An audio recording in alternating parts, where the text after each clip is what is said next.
Hello guys, welcome to our channel. आज हम class 12 का केमिस्ट्री चैप्टर नंबर 2 इलेक्ट्रोकेमिस्ट्री का एक्सरसाइज नंबर 2.4 का सेकंड पार्ट करने जा रहे हैं। फर्स्ट पार्ट मैंने पहले वीडियोस में करा रखा है, आप जाकर देख सकते हो। ओके, तो 2.4 का हम ये वाला क्वेश्चन करने जा रहे हैं। Fe+2 से Ag प्लस बन रहा है, Fe+3 से Ag और प्लस Ag हो रहा है, ठीक है। और हमें क्या कैलकुलेट करना है? ई सेल कैलकुलेट करना है, standard Gibbs free energy calculate करनी है, इक्विलिब्रियम कांस्टेंट कैलकुलेट करना है फॉर द रिएक्शन। तो स्टार्ट करते हैं। सबसे पहले हम सेकेंड पार्ट सॉल्व करने जा रहे हैं। ओके, हमें जो रिएक्शन दिया है वो क्या दिया है? Fe+2 से एक्वस वाले से प्लस Ag प्लस जो कैसा है अगेन एक्वस है, क्या मिल रहा है? Fe+3 मिल रहा है जो कैसा है एक्वस है, प्लस Ag जो है वो कैसा है अपना सॉलिड है। तो सबसे पहले अगर यहाँ पे अभी मैंने पहले वीडियो में भी बता रखा है कि ऑक्सीडेशन रिडक्शन कैसे पता चलेगा अपन को, ऑक्सीडेशन नंबर को देख के। अब यहाँ देखो Fe में +2 से कहाँ जा रहा है? +3 में जा रहा है। मीन्स क्या हुई है? ऑक्सीडेशन हुई है। ऑक्सीडेशन नंबर बढ़ता है तो ऑक्सीडेशन होती है, और ऑक्सीडेशन नंबर कम होता है मीन्स रिडक्शन हो रही है। तो यहाँ देखो +2 से +3 में जा रहा है, इसका मतलब बढ़ा है, मीन्स क्या हुई है? ऑक्सीडेशन हुई है। और ये Ag प्लस में देखो Ag+1 से 0 में गया है, मीन्स कम हुआ है, मीन्स क्या हुई है? उसमें रिडक्शन हुई है। तो सबसे पहला अपना ऑक्सीडेशन वाला देखो। ऑक्सीडेशन में क्या हुआ है? Fe+2 से हमारा क्या बना है? Fe+3 बना है। और रिडक्शन वाले में देखो क्या हुआ है? अपना Ag+ से क्या बना है? Ag बना है। नाउ अब अपना Fe+2 से Fe+3 कैसे बना होगा? एक इलेक्ट्रॉन को लॉस कर कर। और Ag+ से Ag कैसे बना होगा? एक इलेक्ट्रॉन को गेन कर कर। तो यहाँ का number of the electron gain और लूज कितने अपन को पता चल गया, n तो अपना 1 ही आने वाला है। ओके, देन अगर अपना जो होता है कि हमारा Fe+2 से क्या बन रहा है? Fe+3 बन रहा है, तो जो इसका स्टैंडर्ड पोटेंशियल होता है वो होगा -0.77 वोल्ट। और ये जो हमारा Ag+ से Ag बन रहा है, तो जो इसका पोटेंशियल होगा वो होगा 0.80 वोल्ट। नाउ जो स्टैंडर्ड इलेक्ट्रोड सेल होगा, standard electrode potential of the cell, वो क्या करना है हमें? E ऑफ ऑक्सीडेशन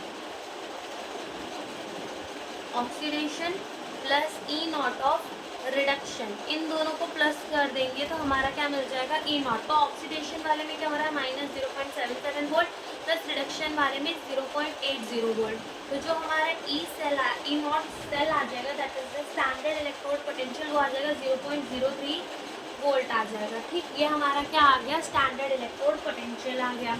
तो पहला पार्ट तो सॉल्व हो गया कि हमें क्या फाइंड करना था? स्टैंडर्ड सेल का पोटेंशियल फाइंड करना था। सेकेंड हमें क्या बोला है? हमें निकालना है delta G0, that is standard Gibbs free energy. वो क्या होगा? -NF E0 सेल होगा।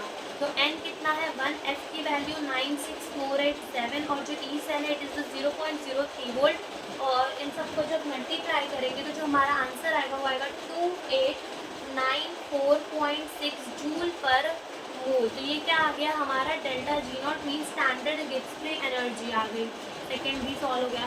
देन थर्ड हमें बोला है हमें निकालना है इक्विलिब्रियम कांस्टेंट, दैट इज हमें क्या निकालना है? Kc निकालना है। तो देखो जो डेल्टा G का एक और फॉर्मूला होता है वो क्या होता है? वो हमारा होता है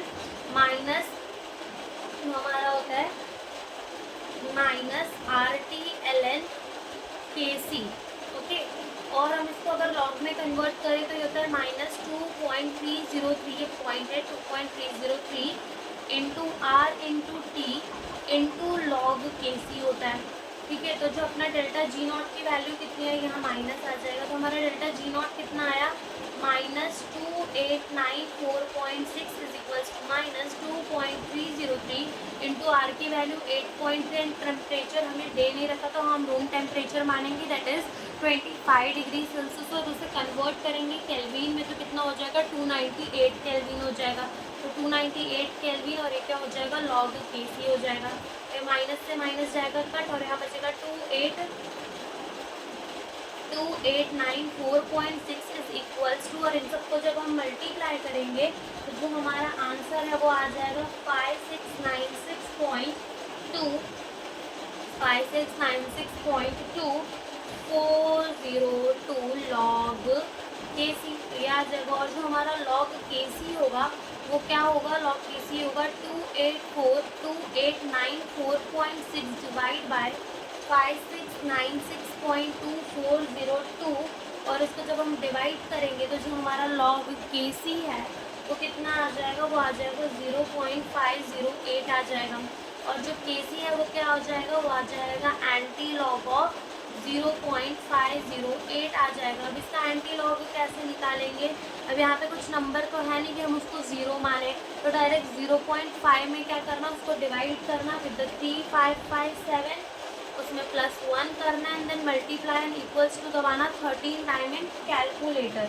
ओके, और जो हमारा आएगा वही हमारे KC की वैल्यू आ जाएगी, जो कितनी आ जाएगी 3.16 जो है हमारी KC की वैल्यू आ गई, यानी कि हमारा इक्विलिब्रियम कांस्टेंट भी आ गया। और यही हमसे इस क्वेश्चन में पूछा था और इसी के साथ हमारा जो एक्सरसाइज नंबर 2.4 है वो कंप्लीट हो गया। Thank you for watching the video.